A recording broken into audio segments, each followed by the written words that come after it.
Hello and welcome to the latest episode in our series where we are playing as WWE in 2026 on TEW 9. First time ever for me playing TEW 9, certainly in this kind of depth. And we are just a few days away, as you can see here, from the Battleground 2026 show, the first big show of the new WWE era. This is an era, of course, which is typified by two things. Firstly, it has moved to becoming a touring company, and secondly, the roster split is now down gender lines as opposed to anything else. So we have a male roster and we have a female roster, and the first female show is due to happen tomorrow night. Now, I've just realized I haven't pre-booked anything for this, but luckily pre-booking is off. We might enable that in the future because I feel like it's something that is something I should be doing. Although I'm already finding this quite an admin heavy kind of save because of just the number of shows I've had to run. We're going to run through the tour that we've done so far, building up to Battleground. It's been three shows, only been three shows because we're still very early in the new year, of course. Um, I'm also going to run through one thing that I didn't discuss in the intro episode. I'm also going to discuss one or two things that we've done or that have happened since the 1st of January. So, the first thing to say is that I didn't say this before, but we are playing as Triple H. We are playing as Triple H, and we're playing as the Booker Triple H, which I'm starting to think might have been a mistake, given that that means I've got less control over this universe than I probably would like. And that is mainly as a consequence of the owner goals that I got on the 2nd of January for this save. And those owner goals, I've got to be honest, are a little bit limiting. So as you imagine, we've got the WWE must not have fallen below huge sides when the time expires. Fine. I mean, that makes sense. 2028 is a long way away as well. Not worried about that at all. But it's this one that's the real problem. Ari Emanuel wants to avoid a bloated, expensive roster. When the time expires, you must have no more than 74 workers with the wrestler or occasional wrestler role on the roster. We currently have 112. So what he's saying is effectively I have to cut 38 wrestlers from this roster. I believe that's already gone down by a couple because one or two of my road agents that I've released were also occasional wrestlers or possibly even wrestlers.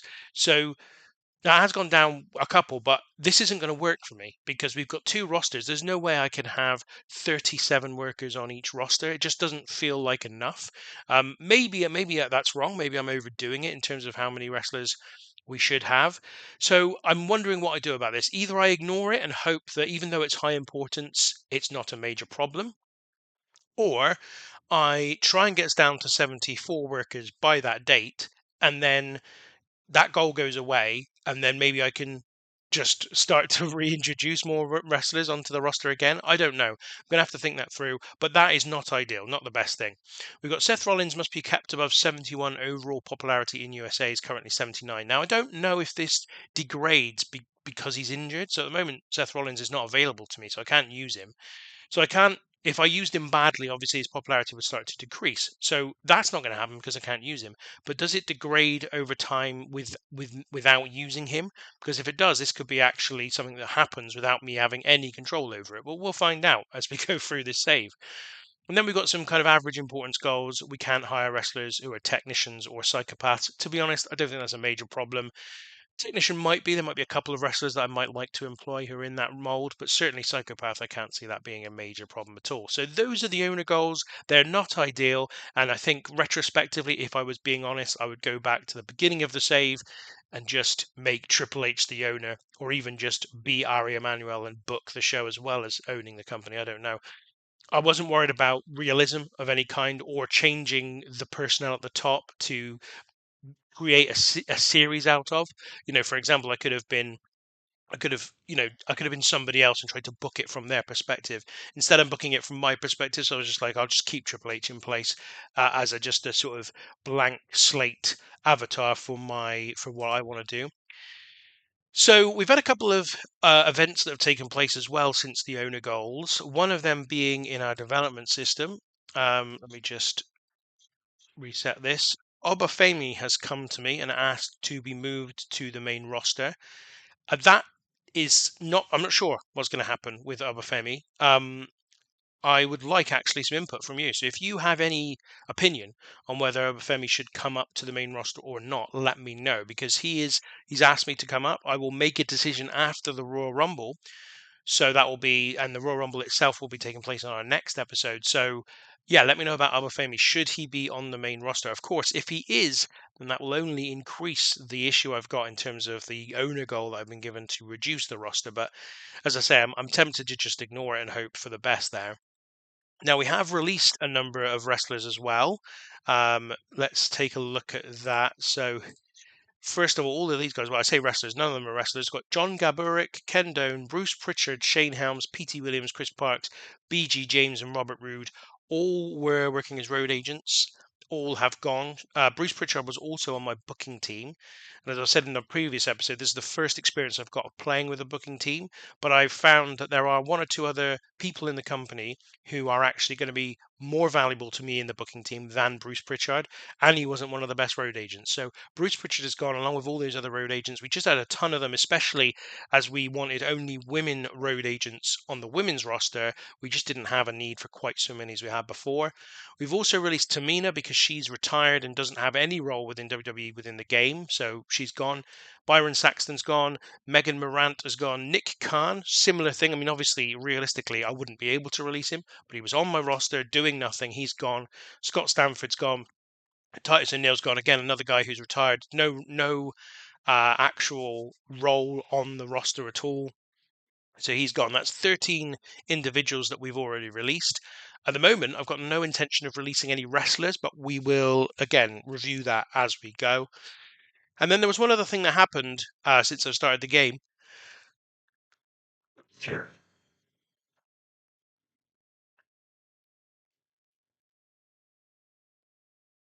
And that is that The Undertaker has morale issues, and that's because he doesn't like the fact that our senior road agent is Jason Jordan. Now, in fairness, I don't entirely disagree with his choice, with his unhappiness of the senior road agent being Jason Jordan, and I may very well change him.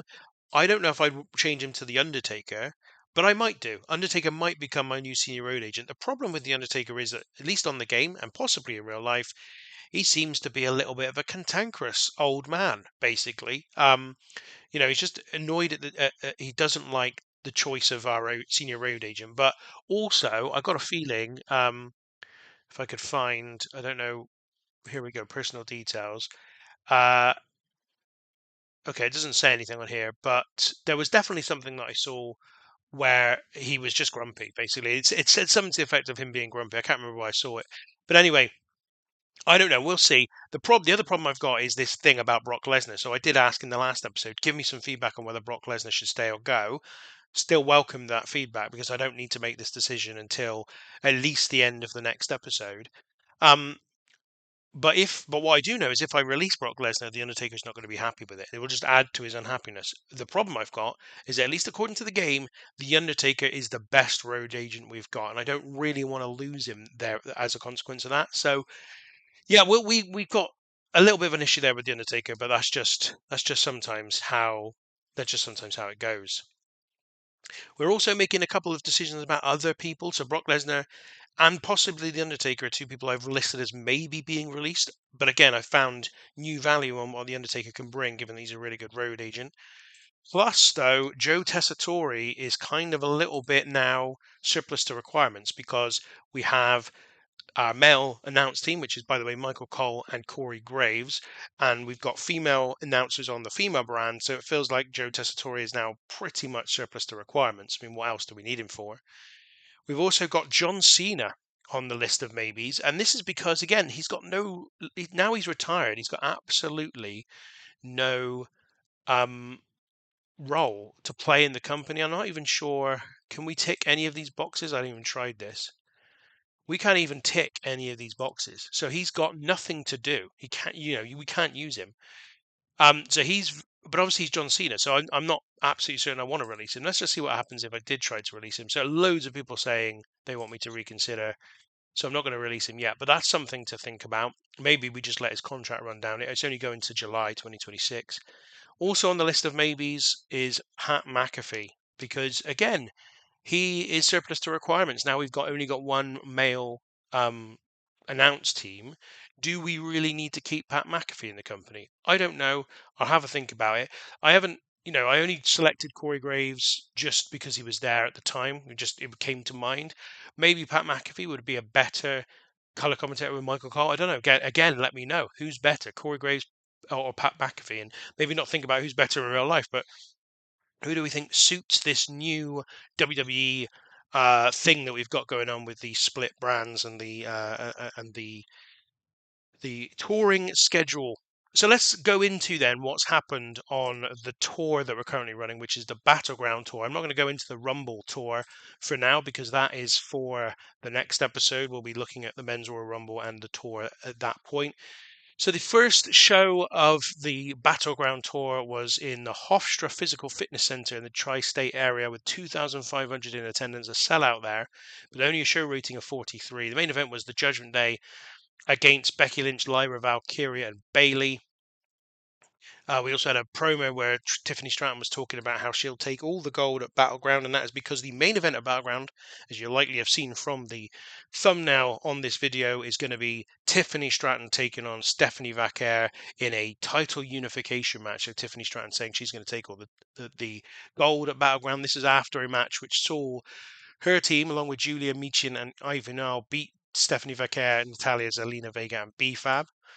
We had a match where Rhea Ripley, Bianca Belair, Jade Cargill, Alexa Bliss, and Maxine Dupree defeated Nia Jax, Candice LeRae, Charlotte Flair, Kiana James, and Nikki Cross. But within that match, Alexa Bliss was showing concern for Nikki Cross, and after the match, sort of reached out to Nikki Cross, but Cross didn't seem to know who she was, didn't recognize her, or didn't seem to recognize her anyway. In the opening angle of the entire tour, the Green Machine, that is Chelsea Green and Alba Fire, announced their participation, I should say, in the upcoming Tag Classic. Tag Classic, the Women's Tag Classic, is the Women's February tour. And then they lost the Kabuki Warriors in a kind of ironic. We're going to go into that tournament, going to win that tournament, and then they lost the match straight after. So that was the first night, sort of just starting to lay the groundwork. Then the second night of the tour, we had Bianca Belair defeat Alba Fire by DQ in the opener when Chelsea Green ran in and attacked Bianca Belair to prevent her getting a clean victory. Then Bianca chased off Chelsea and delivered a move to Alba for good measure, starting a little feud between Bianca Belair and the Green Machine. Judgment Day got another victory in the next match. Then we had Zelina Vega, Nikki Cross, and Kiana James against Alexa Bliss, Giulia, and Lash Legend. And again, what happened here is that Alexa Bliss was showing concern for Nikki Cross when Nikki Cross was nearly beaten. And then that distraction caused Zelina Vega to be able to pin Bliss. So after the match, Bliss's teammate in the match, Giulia, argued with her about that loss. And that kind of set up a feud between Bliss and Giulia. Stephanie Vaquer, Jade Cargill, and Rhea Ripley defeated Nia Jax, B-Fab, and Candice LeRae. And here, as Vaquer was leaving after the match, Tiffany Stratton was entering for her match, and the two had a little stare down. And then after that, we had the main event: Tiffany Stratton, Ivanov, and Michin against Becky Lynch, Charlotte Flair, and Natalia. And after the match, Becky Lynch and Charlotte Flair came to blows after the miscommunication between them two. And we're kind of just building this sense of a sort of chaotic WWE women's, in fact, WWE entire roster, because everybody is now being asked to be working with others in teams much more regularly, and is not coming natural to them because that's not really what they've done. So this is how we're going to start to bring together all the different stables that we need to bring together. And then Battleground Day 3, we saw Chelsea Green challenge Bianca Belair to show up at Battleground and face her and Fire in a tag team match. We also saw the Judgment Day go to a double DQ with Rhea Ripley, Lash Legend, and Maxine Dupree, which will require them to be in a rematch at the Battleground show that we're going to book in a moment. We had Nia Jax issue an open challenge for the show, which will be obviously answered. Tiffany Stratton, Natalia, and Michin defeated Stephanie Vaquer, Bayley, and Lyra Valkyria. And then in the main event, Charlotte Flair, Alexa Bliss, and the Kabuki Warriors defeated Becky Lynch, Giulia, Nikki Cross, and Io Sky. And that's kind of everything that's been set up ready for Battleground. We've got the title unification match. We've got Alexa Bliss will be facing Giulia for Giulia's title, the US title. Becky Lynch will defend the IC belt against Charlotte Flair. We've got Nia Jax's open challenge. We've got the Judgment Day rematch with Rhea Ripley, Lash Legend, and Maxine Dupree. And we've got the tag team match announced between Chelsea Green, Alba Fire against Bianca Belair and El Mystery teammate. So that's all going to happen at Battleground. Plus, there'll be some other matches. And yeah, next thing you see from me, will be bringing you that show. Okay, so here we are then, the big show. We're at City Park in, I think it's the Great Lakes region that this one is at, and in front of 22,242 people for Battleground, the first big event of this new era in WWE's history, and a woman-specific show as well. I don't know if that's the right way to call it, but that's what we are calling it for now. And we started with this 8-woman tag team match: Ivy Niles, Zelina Vega, and the Kabuki Warriors versus Io Sky, Bayley, Natalia, and Lyra Valkyria. Actually, you can see here from the pictures that the game still thinks that Io Sky is in damage control with Asuka and Kairi Sane. I don't think that that's where I am considering them at the moment, although maybe that was one idea about what a potential stable Io Sky could be a part of. But anyway, this one got a segment rating of 52. You can see that the top performer in the match was Io Sky with a 70, but also Bayley and Asuka both did over 60. Kairi Sane was a 54, Lyra Valkyria a 52, Natalia 49, and unsurprisingly, Ivy Nile, perhaps unsurprisingly anyway, was the lowest rated performer here. Kairi Sane was penalised due to being in extremely poor form, so Kairi Sane not having the best of times currently. But overall, segment rating of 52 is not bad. The crowd heat at the end of this was simmering after the first match here at Battleground. Next up, we had Nikki Cross versus B-Fab in an abysmal match. Nikki Cross defeated B-Fab in 7 minutes and 11 seconds. Hang on, what? Okay. Uh, okay, that's not what I booked. Nikki Cross defeated B-Fab in 7-11. B-Fab pinned Nikki Cross only for the previously unconscious referee to recover and reverse the decision because B-Fab had been counted out. I believed that I booked a double count out here, so whatever the case, I guess actually this doesn't matter. It's fine in the end, because I think it still allows us to do what's coming next. But it wasn't a good match. Segment rating of 35, and the crowd heat at the end is unclear. After the match, the two women continue to fight with each other as they beat each other up, angry with what just transpired, and they fight all the way to the back. A segment rating here of 39, and the crowd heat remains unclear. Things improved a little more in the next segment, where Bianca Belair, after getting to the ring for her match with the Green Machine, Chelsea Green taunts her and asks her mockingly to reveal who her partner is. Jade Cargill then steps through the curtain, and Green and Alba Fire looked concerned. The segment rating here of 49, as Bianca Belair's mystery tag team partner is revealed to be Jade Cargill, with Bianca Belair coming across well. Alba Fire unfortunately underperformed. And the match was a segment rating of 52, so far better as well. And in that match, Bianca Belair and Jade Cargill got the victory when Belair pinned Chelsea Green with the kiss of death. But Bianca Belair, unsurprisingly, carried the match in terms of in-ring performance. Actually, Chelsea Green is a lower in-ring performance here than Alba Fire, which is a concern, really, given that Chelsea Green's kind of the leader of this duo. Bianca Belair 62, Jade Cargill a 50, but unclear still is where the crowd are. Segment rating of 52, no, not bad. So then we move on to Giulia versus Alexa Bliss, a match for the WWE Women's United States title. And here, Giulia wins in 942 by pinfall with a diving crossbody after a distraction from Nikki Cross and B-Fab. So effectively what happens is Nikki Cross and B-Fab, who brawled to the back earlier, brawled down to the ring in the middle of this match. And Alexa Bliss looks on with concern for Nikki Cross, who she's been generally concerned for over the last few shows. And Giulia takes full advantage, getting the victory and retaining the title. A segment rating of 57, so the match was better. Alexa Bliss was actually off of her game, which is a shame because Giulia had an in-ring performance of 56. So if Bliss had been at her best, we might have seen this breach the segment rating of 60 kind of ceiling that we've reached at the moment with the women. And the crowd heat was unclear as well still at the end of this segment. Next up, Nia Jax comes out and says that time is up, and whoever is woman enough to come out and face her in a match tonight should come on down.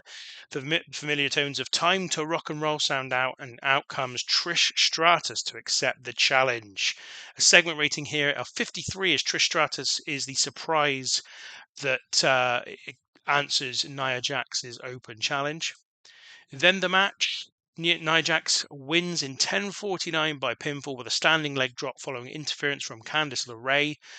Segment rating of 55. Nia Jax had a 45 and Trish a 55. But obviously Trish, is not going to be wrestling very regularly. And I'm looking, to be honest, at where I don't feel it's particularly necessary to let go of the occasional wrestlers, because I think with this kind of schedule we've got now and the way this is going to work, we need to build up the full timers and they need to be able to be at their best all the time. So I think my overall kind of strategy is to have the veterans like Trish, who only work now and again, to gradually put over the younger stars. And so Nia Jax gets the victory here. She also benefited from being in amazing form.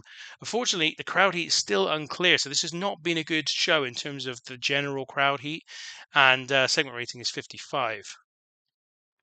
So then next up, we have the six-woman tag match rematch from the last tour show. Rhea Ripley, Lash Legend, and Maxine Dupree versus Liv Morgan, Raquel Rodriguez, and Roxanne Perez. The Judgment Day. And Rhea Ripley's team get the victory here in 12:35 when she pins Rodriguez with a Riptide.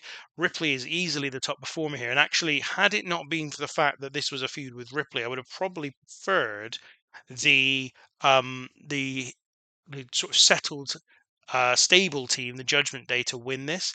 But Rhea Ripley is one of the biggest stars in the women's roster, and we need to keep her that way. She had an in-ring performance of 79 here. Liv Morgan just a 62, and Roxanne Perez a 52. You can see that there are also weaker performers in Maxine Dupree and Lash Legend. A segment rating of 54, though, is not bad, but we do need to take this up a gear if we're going to fulfill what we need to fulfill in terms of not losing popularity with these matches. So next it is Becky Lynch versus Charlotte Flair in a match for the Intercontinental title. And this is much better. It went 20 minutes. The time limit expired. So Becky Lynch retains the IC title. She was also off her game here, which is a shame because that meant her in-ring performance was only a 69 and Charlotte Flair's was a 62.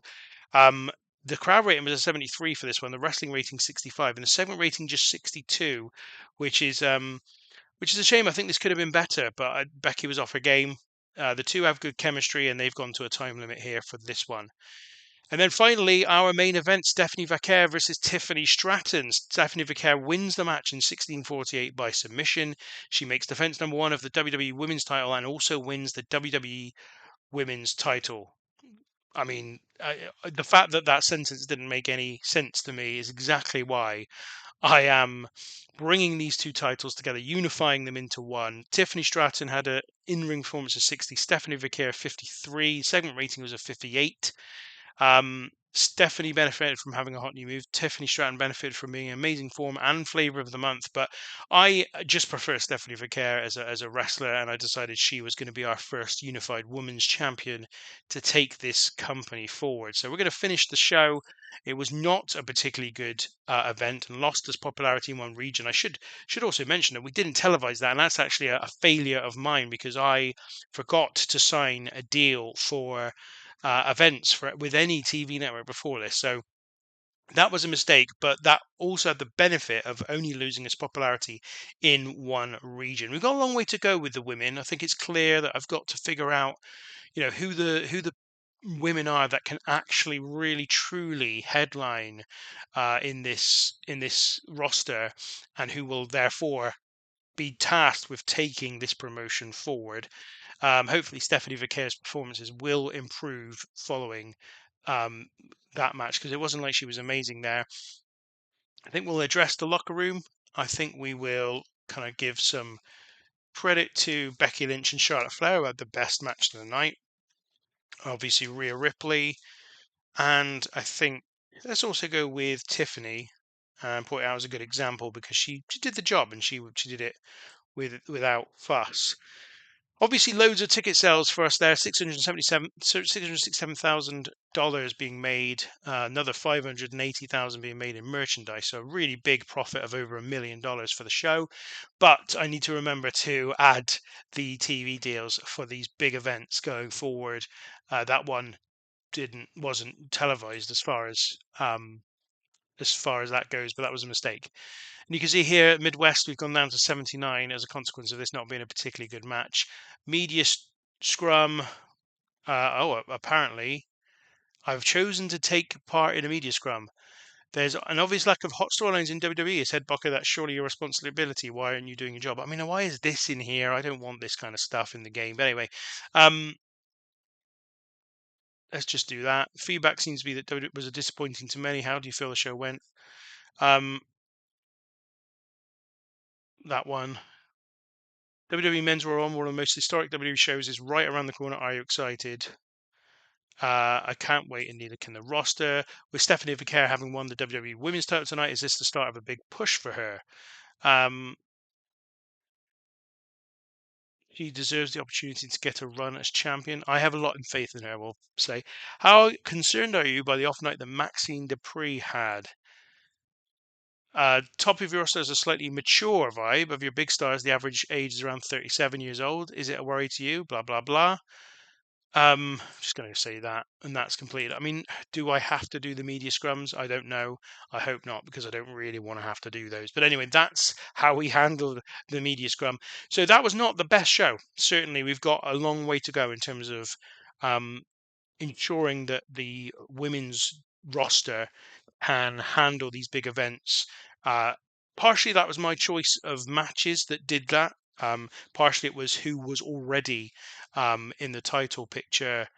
Um, you know, before the game started, so I couldn't do anything about that. But yeah, that's the first show. Feedback has been lukewarm. It doesn't seem to have gone down particularly well. No, it doesn't. Jordan Grace developmental request. So here you go. Jordan Grace is requesting to come up to the main roster. I think that's likely, actually. Tell me what you think, whether she should come up to the main roster. But that is the first show and the first tour that we've done. Obviously, the next one is going to be the Men's Royal Rumble. The women's next tour will be the Women's Tag Team Classic, which we will be also undertaking over the course of the next few weeks. So those are the next two episodes. But as I said, next time it will be the Men's Royal Rumble. We've currently running that lap tour, and there are qualifying matches for all 30 spaces in the Rumble across the course of that tour. So I'll bring you all of the details of that next time. But for now, thank you for watching.